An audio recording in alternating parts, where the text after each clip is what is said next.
Hey, I know this is like a weird setting for me. I usually never like sit down and do this, but this is gonna be like my podcast where I talk about upcoming projects that I'm currently working on, or like talking about what certain songs mean. So like right now, I've been recording new stuff and I've been enjoying it so much. Like there's a song that I'm currently working on for like my mini album, also known as an EP, and oh my god, it is like one of my favorite songs with Earworm together, and I feel like these two songs are like brother and sister. They're like twins but fraternal. That's what it means to me. But so far, Earworm has been my most successful song, and it's crazy how it's just like I I knew what I wanted Earworm to be about. Like for me, Earworm is a song that is something you would hear in the club no matter what. That's always gonna be the song you're gonna hear, not on repeat, but like you're gonna hear like, okay, this song's groovy, this song's bumpy, like let's go dance to it. But there's times where you go to a club and you hear a song, you're like, okay, damn, this song's really good, and then you leave for the night and you're just like, damn, I still have that song stuck in my head. And with Earworm, that's what it is. So the first lines is catchy beat on repeat, dancing through your mind and feet, lose control when you listen to me. Basically, what I'm referring to the song is, hey, you're gonna dance to this song no matter what, even if the lyrics are bad or the beat's bad. You know this beat's gonna make you groove no matter what. But obviously, the beat's not bad. It's so good. The lyrics, I feel like those are my best lyrics to date. And yeah, even when I was like recording it, I was like, damn, this shit's good.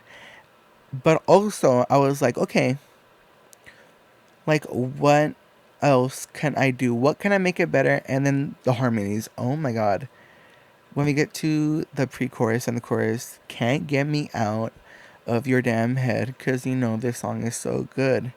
You can't resist. No, not tonight. I've known I've got you hooked. I'm like, obviously, that's the whole point of an earworm. You want that person to get it stuck in their head and be like, "Hey, it's on loop in your head. You can't get it out. You got the bait and now you're hooked to it." And for me it's like, damn, like I've always had those songs that were always stuck in my head no matter what to this day. Like for a good example, Bad Romance by Lady Gaga, always in my head. Poker Face, same thing. Right now, especially Abracadabra, I'm like, damn, that is just what, like, that's what's gotten me hooked. And I want to do the same thing, but in my way. And I feel like I'm learning how to do it. So I'm just like, okay, great, amazing, I'm in love, right? And then we go to the chorus. I'ma make this song get stuck in your head all day, baby. Don't you know I'm your earworm? Don't forget to press play because you can't help it. Don't you know I'm your earworm? Obviously, it says that enough in the lyrics.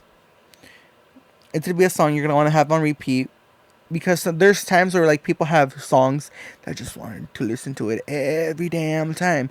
And for me, for a while, when I had this song in the vault, I was like, damn, my song got me playing it on repeat nonstop. So like for me, if that's a banger for me, then how many other people are gonna be listening to the song? You know, like Earworm for me is like the song where I gotta have fun. Like that was like the most songs, like that was like the song that I had the most fun in, and I'm just like, dang, I like when I broke my leg first, I made Spider Volume 1, and I was having so much fun. I made 21 songs. I lost all the files to it, so I can't like go in, re-edit it, re-record it. But like, dang, I'm like, I don't like showing people like my old stuff because I'm embarrassed of it a little bit, little by of it. I don't know what the fuck I just said. I just like had like a little like ooh, but what I'm saying is like I go in and listen to my old stuff. I'm like, dang, it's cringing me out because I was like 17, like 16, 17, like making those songs.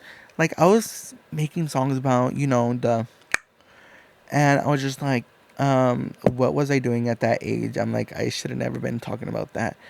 But now that I'm growing up, I'm like, okay, I have more experience in my head. Let's make stories out of them. Like this upcoming song that I'm currently working on, it's more evolved in like the gay scene, how there's like multiple closeted people that don't um they're not out of the closet yet, and they're called down low men, or DLs in short.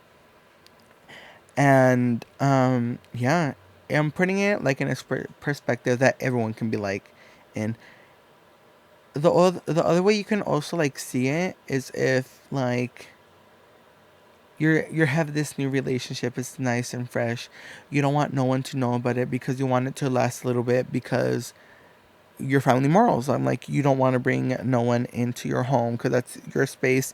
That's like you, like, you know. So I'm also trying to give that, but then like the more and more deeper we go into the song, it's like, oh shit, like you're starting to fall in love with them, like, but you don't want no one to know. You like, you always want them around them, like that aspect. First is like the physical, and then it's the emotional level. You're like, dang, like it's getting to the point where like, shoot, let's, like, I want them just to hang out, watch movies, just eat snacks, talk, um, all the shebang. And then you're just like, I can't because I want to make sure this is going to go long enough because you don't want no one to come to your house and disturb like your peaceful energy that you have in your home. Like, it is that type of vibe. But that's to be a whole nother segment for itself. But earworm, um, it says it in the it says it in the chorus for itself. The second verse is feel the bass in your bones when you play me on headphones. Basically meaning it's the bass in that beat is good, but I want it in my bones. Like I wanted I want I wanted to feel it in my bones. I want the bass I want the bass to take over. I love me a good bass. That's why I made the line. I'm like, this song is mostly about what I want. And I feel like it went out to the world very good. And yeah, I kind of forgot the other lines, but feel the bass in your bones when you play me on headphones, especially on headphones. And like especially like in AirPods or like Beats or like Sony headphones or like Skull Candies. The bass on those type of headphones are so good. Like you just hear the dun dun dun. And I'm just like, that's what I want to feel when I'm listening to my own damn song. I was like, feel the bass in your bones when you play me on headphones. You hear this song everywhere you go. Like, basically saying, like, hey, yeah, you're listening to your headphones, but you're going to hear it every place you go. Like, the amount of times I have heard, like, my friends play my song, like, when we're hanging out, or like I automatically claim up on just like, damn, you actually listen to my song. They're like, yeah, we do. I'm like, for me, that makes me happy. Um, I'm like surprised I have like people all over the world that are listening to that song. I'm just like so happy that it's getting like that. And then again, the pre-chorus, the same thing as the first time and the second time, and then we go to the bridge. I know I'm in your head. I know you wanna play me again. I know I am the song that's stuck in your head. I think that's how it goes. I kind of forgot. I should have had like my lyrics on the side, but I know I'm in your head. I know you wanna play me again. I am the song you can't resist. And I know you wanna play me and over again. And then it goes to like this loop of again and again and again and again. Like you're keeping it on the loop no matter what because you just can't get out of that cycle. Like you always want to be hearing it no matter if you're playing it on streaming services or you're not listening to anything and it just pops into your head and that's what the song's all about. And then of course you go, I'ma make the song get stuck in your head all day. But yeah, I feel like Earworm is like my baby. I've had like the amount of demos I've had for this song is like absolutely crazy. Like I have like I think like a full folder of like about 15 to 20 demos of it. Like when I first started off, when I was first creating the lyrics, and then I added the ad libs to it. The whoa, I know I'm off key, but I don't care. Um, like it, like it came together so smoothly. I was just like, dang, that is so fucking crazy. That over time, like I was letting the song marinate for a little bit. I was like, you know what? I've shown my group of friends the song before it came out, and they're like, "This is good." I'm like, okay, I'm too much of a perfectionist, and I want the song to be perfect. I want it to be to my liking. Like when I have a vision of a song, I need to finish it. I want to have it. If I can see a music video to it, it has to be good. Like I just can't have a song that's just like bland, in my opinion. But other than that, I I'm rekindling the light with music again, and it is amazing. Um, I'm one of the artists that are based in Yakima, and I I've seen other Yakima artists, but we're not in the same realm. Like a lot of the Yakima artists go into rap. I don't see any of them doing pop music or like any of them. So sometimes I feel like when I follow them, but I'm just like I don't associate myself with them because we're two different genres, and it's crazy. But at the same time, we're both artists, or like we're all artists in this little area that we want to make it big. And I'm just like, you know what? I sometimes feel like an outcast in the music world because I'm just like, dang, no one wants to listen to me. Am I just not doing something well? Like it's like for me, it's like I'm my biggest problem. Like I'm putting so much pressure on myself that I forget how to have fun.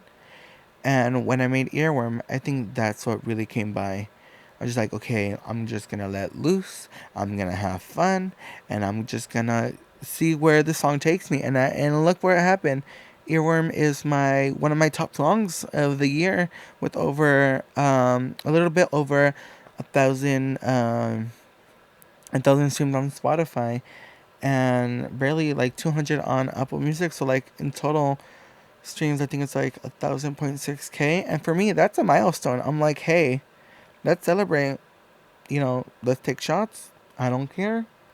But I just want to say thank you for everyone that has streamed Earworm so far. Please continue streaming Earworm. Let's make it bigger than what it already is. And yes, thank you so much. Welcome to this podcast. I think I'm gonna call it podcast. What I talk about, like whatever. And yeah, um, this was fun. And I'll see you on the next episode. Bye.